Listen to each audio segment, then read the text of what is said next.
Welcome to the very first episode, the inaugural episode of Caravan Blitz. In this show that we're going to be doing, a recurring weekly show, we're going to be covering all 6 of the topics that you see over here on the side. But there's a twist, because we cannot just freely give away all of this juicy, glorious ashes of content creation for free with no caveats. There's got to be something. So here's the deal. We're going to cover the top 3 topics you see here, right here in this video. And then we are going to switch over to Faynes' channel. Got Fayne here with me, and we will cover the other 3 on his channel. So if you want to see us talk about all 6 of these topics, you're going to have to watch it on both channels. So nothing's free in this world, guys. Nothing's free. Yeah, that's exactly right. Nothing's free, guys. Nothing's free. So we're going to get right into it, and we're going to go with kind of the hot topic. I don't know about you, but I've been asked this question on stream about 750 million times. How long we got till Alpha 2, man? What are you thinking? Ooh, I mean, it's hard to say, right? I think we're seeing really good iterative patches coming into Alpha 1. We're seeing a lot of big things being fixed. How much of that do we really need to get fixed before we start testing the content? Only Intrepid knows. And I would love like a benchmark. I would love like an experience bar. Like, this is how close we think we are to getting to Alpha 2, to getting to Alpha 1 endgame. Right. For all intents and purposes. So I mean, it's hard to say. I'm kind of curious. What are you thinking? How close are we, Dylan? So, man, I know that I've heard that Steven said at some point that there would be roughly 6 months between Alpha 1 and Alpha 2. So if that's the case, we're looking at like February before Alpha 2 starts. Okay? Now, I've also seen where Steven said they wanted to be out of Alpha 1 by this fall. He said that in one of the most recent live streams. So then the question comes, is there a gap between Alpha 1 and Alpha 2? When you finish Alpha 1, does that mean, okay, you're in Alpha 2 now? Or does that mean, oh, okay, now it's time to start preparing for Alpha 2? And because I'm not a developer, I don't have a clue how that works. Right? I think it's going to depend on like how much iterative content they've been making this whole time. As we're testing Alpha 1, and this is a big misconception, as we're testing Alpha 1 and testing this technical backend, there are other teams. There are people creating this content that is ready to be plug and play. Right. That being said, I mean, my guess, if I have to pinpoint it, I'm putting it early 2022, maybe spring 2022, because fall, you have to remember with Steven, we were told that we would hear about Alpha 1 at the end of fall of last year. Right. And now that translated to literally the last day of fall of 2020. Right. So fall is a very wide term. Yes, it is. And spring of 2022 is a wide term as well.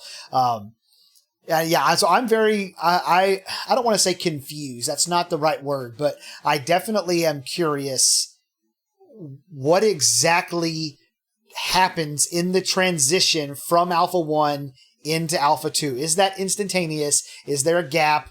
Is it 2 weeks? Is it 2 months? Is it 6 months? Is it a year? How long? We don't know. And I think that, like, I have a friend that is a game developer. He worked and did assets on games that you've definitely played, several of them. And he's like, it just depends on the company, man. Like, it could be one thing or another thing. And another thing he says a lot of is basically, if you're talking more than 3 months out from right now, you're guessing. It's all like, if Steven is talking more than 3 months out from right now, he's guessing. Like, you just can't guess more than 3 months out, essentially, or speculate more than 3 months out. So the reality is we don't know when that's going to happen. However, just based on my previous experience as an alpha tester and as a beta tester for various MMOs, when you start having a playable alpha that's this far along, that has this much content and is this polished, and I'm not saying it's completely polished, but there's a level of polish there. It's more polished than other MMOs that have already released, right? Definitely. You're not that far from release. And by that, I mean, and I don't mean like 2 months. I mean like 2 years. And if you're 2 years from release and you still have an Alpha 2, a Beta 1, and a Beta 2, you got to get a move on. So I'm saying 6 months. I'm saying February 2022. That's my random ass guess. February 2022. Is that with a gap, Zillion? Is there a gap in there? That is we complete Alpha 1 on August 13th. Is that the last day? August 14th? I can't remember which day it is. Yeah. We complete it, and then in that time, we as testers, we as Alpha 1 testers, are getting called in to test this and test that. Some things may be under NDA, some things may not be. I don't know how much we're going to be allowed to stream during that time and all that. But then yes, then in February, then we'd officially start of Alpha 2, and that's when the floodgates would open and all those people who bought that package would get to come in. That's what I think. All right, so I don't want to. I was definitely leaning February, but I'm going to go ahead and lock it in. Then I'm going to say late March. The floodgates open. So you're going $1 over. Your price is writing me. That's what you're doing. Well, I'm saying late March. I'm giving you a lot of February. I'm giving you a lot of March. I'm going to take late. I'm going to say March 20th and beyond. Okay. There we go. That sounds good.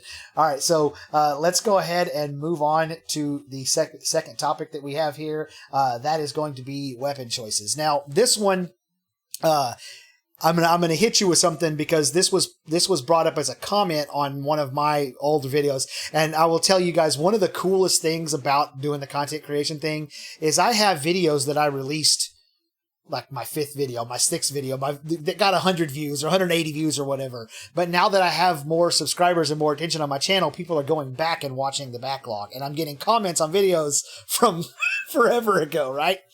So. Yeah. This guy suggested, and I think this is a really cool idea. And I kind of feel like there's the architecture for this being in the game is kind of already built in. So we don't have dual wielding. You can't dual wield, right?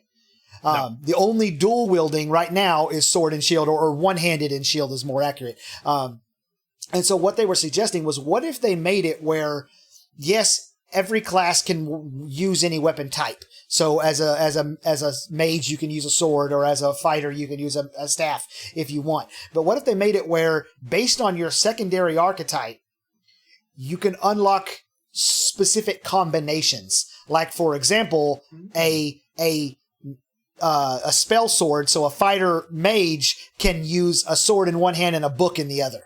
But the only way to have that combination is to be a spell sword. Interesting. I like that. I actually like that a lot. Yeah, I do too. Wow.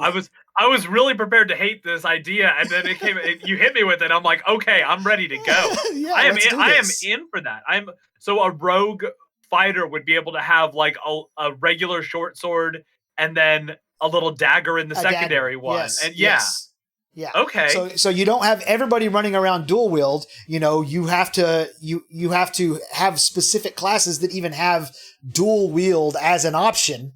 And then on top of that, depending on your secondary archetype, determines what you can put in that offhand. So maybe the other way around is, you know, the guy, one, you know, a sword in your main hand and a book in your offhand. Well, if you go mage fighter, it's book in your main hand and sword in your offhand. Okay, so it'll just inform your offhand weapon. Sure. I mean, that's one way to look at it. Yeah. Okay, I like that. That. Is dagger mace going to be any good? That seems like it's going to feel really bad. Who knows what and I don't know. It's just an idea that was put forth, and it's not fleshed out. I haven't spent a tremendous amount of time thinking about it and trying to think about, this is a reason why it won't work, or this is a reason it definitely will. It's just kind of suggestion. It's just an idea. It's something to talk about, and that's what this show is all about. Is for us to we'll do some news, we'll do some updates, we'll do some speculation, we'll do some theory crafting, all that stuff on this show. So I thought I'd just kind of put it to you and think, what's your initial thoughts of that idea? So I like it. So I'm going to tell you the thought that I had that I didn't put on one of your old YouTube videos. I'm wondering, because as you see these specialized classes or these specialized archetypes, I should say, fighter feels a little lackluster. Maybe it's because we don't know kind of what they're going for with fighter, but it doesn't feel as specialized and as niche as a lot of these do. And so I'm wondering if the fighter will have passive skills to unlock dual wielding, and that will make people interested in the fighter. That being said, Intrepid, please rethink that, because I love the idea of your secondary class being able to give you kind of a specialized weapon. I love that idea of being able to dual wield across the board. I think that's an amazing idea. Right. Yeah. So it's Ohai Hassan is the person who left that feedback on one of my videos, and I thought, man, that's such a good idea to further inform your secondary archetype choice. Like, what more are you choosing besides just like the name or whatever, or the augment? Like, you can equip a different weapon in your offhand, or so, something like that. So it's a pretty cool idea. Yeah, I think it's a great way to add like true flavor to these classes. I mean, they're gonna, between religions and races and social organizations and guilds, they're already gonna have so much flavor, and having even a deeper understanding as you get into the weapon tree, which we're yet to see unlocked. And I think everybody is really excited to see that. Like, the passives were cool, but everyone really wants to see what some of the weapon buffs and augments are going to look like. That's exciting. I may or may not have already started making my graphic for that I'll release to everybody whenever we get that information, for sure. So I love it. I love it. I may have already started that. So the next topic that I have is resource gathering. Now, this is a topic that has been pretty heavy in the Ashes community for a while now, even before this New World beta. The common thing you hear is, why can I chop down that tree and not that tree? They're exactly the same. That's so dumb. And in general, they are correct. It is dumb. And to be fair, I am working on a video to talk about this specific topic and go in depth on it. But I just kind of wanted to get your feelings on the state of gathering in Ashes. So not ignoring crafting, ignoring processing, just gathering. The state of gathering in Ashes right now, and how you think that would look with if you added in the New World style, which is, if you can see it, you can gather it kind of situation. Yeah, so kind of taking this in two stages, right? We have before we got into this New World beta, and it felt bad. Obviously, we know that tree populations and resource populations aren't there. Yeah. They're going to look very different in release. But just the process of doing it felt really, really bad. It was extremely rare. It was rarer than downing one of the world bosses. If you were able to go through and craft one of the weapons by getting enough stone and wood, it was an amazing accomplishment. Now that we've played the New World beta, where there are a lot of things in New World that still don't feel good, but the gathering is not one of them. It feels amazing that every 2 steps, if I gathered everything between here and my quest, it'd take me 2 hours to get there. Yeah, yep.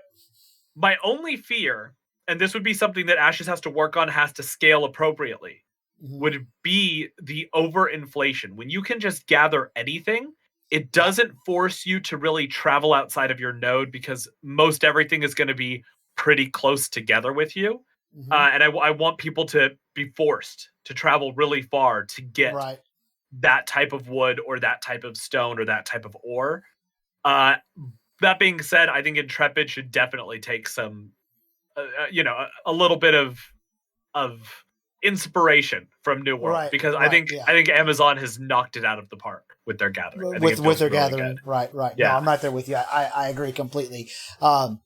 So I'm not going to respond too much to what you just said as far as the downsides of it, because that's kind of the topic of my video that I have coming out, and I want to. So that's a teaser for both you, Fayne, and for the audience watching. I do have a video coming out where I'm going to kind of address those specific topics, and it's more the speculation style videos that I was doing before the NDA dropped, and we've all just been streaming and actually showing you what's actually in the game. Let's speculate a little more. So I'm gonna have that coming out pretty soon. So yeah, it's gonna be fun.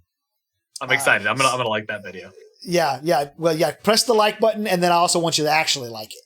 So I want you to do both. But both those things Yes, done yeah. already. I can feel it. High I can feel it. expectations of you, Fayne. Yeah, for sure. All right. All right.